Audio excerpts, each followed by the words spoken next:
We begin each chapter with an inspirational quote. This is from Henry Wadsworth Longfellow from his A Psalm of Life.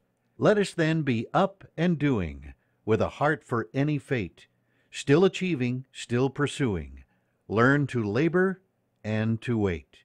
I would like to thank you for the courageous act of picking up this book. Wanting to learn is the first giant step in getting motivated and staying motivated. Wanting to be motivated is the first step in being motivated. You have taken the first giant step. I congratulate you for that. I wrote this book for you because I want to help you in any way I can. This book is written for you. Now, I'm not a doctor, and I don't play one on TV. I'm not a psychiatrist or psychologist. I'm not an expert. I am a member of the human race just like you. I don't have all the answers. I have read about and studied human motivation all my life. I have trained thousands of people in the last 15 years in the U.S., Canada, and England.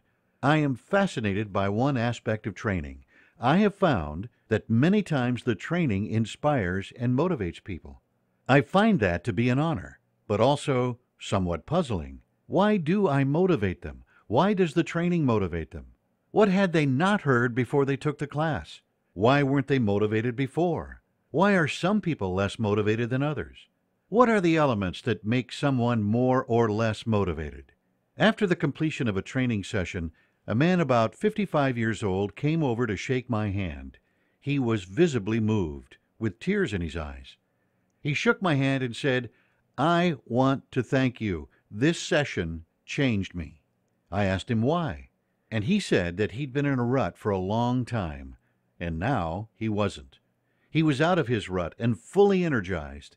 This experience was deeply gratifying for me on a professional and personal level, and yet something bothered me. Several weeks later, it hit me. How was this man going to keep from going back into a rut at some point? I had not given him that. I had only given him a temporary boost. That was the thought that led me to write this book. I believe that through this book, I can give people some specific tools to help them not only get motivated, but stay motivated. In this book, I will provide practical, useful tools and techniques to get motivated and stay motivated, and to help you achieve the goals that will maximize your life, both personally and professionally. I want you to be a person who is fired up. I can give you information, but it is up to you to truly apply it to your life. I can take you to the water, but I can't make you drink. The biggest personal thrill for me would be to have made a small difference in your life. So get ready to drink. I think that people are a lot like golf balls. Yes, I said golf balls. I would like for you to sit back and think a minute about a little golf ball. Technically, this little white ball is a round object made from a core of rubber, some rubber bands, and a plastic cover.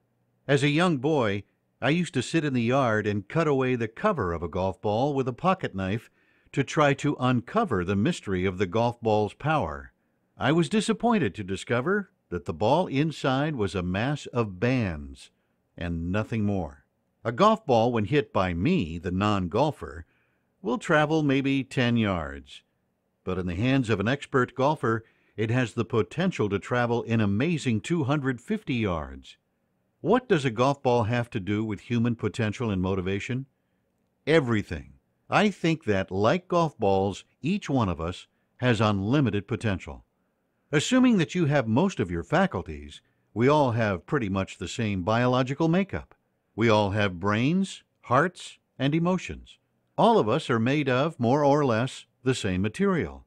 We all have the ability to think. So why do some people fly high and others only dribble along? Why do some people succeed while others fail miserably? In my opinion, there is one compelling difference, and that is motivation.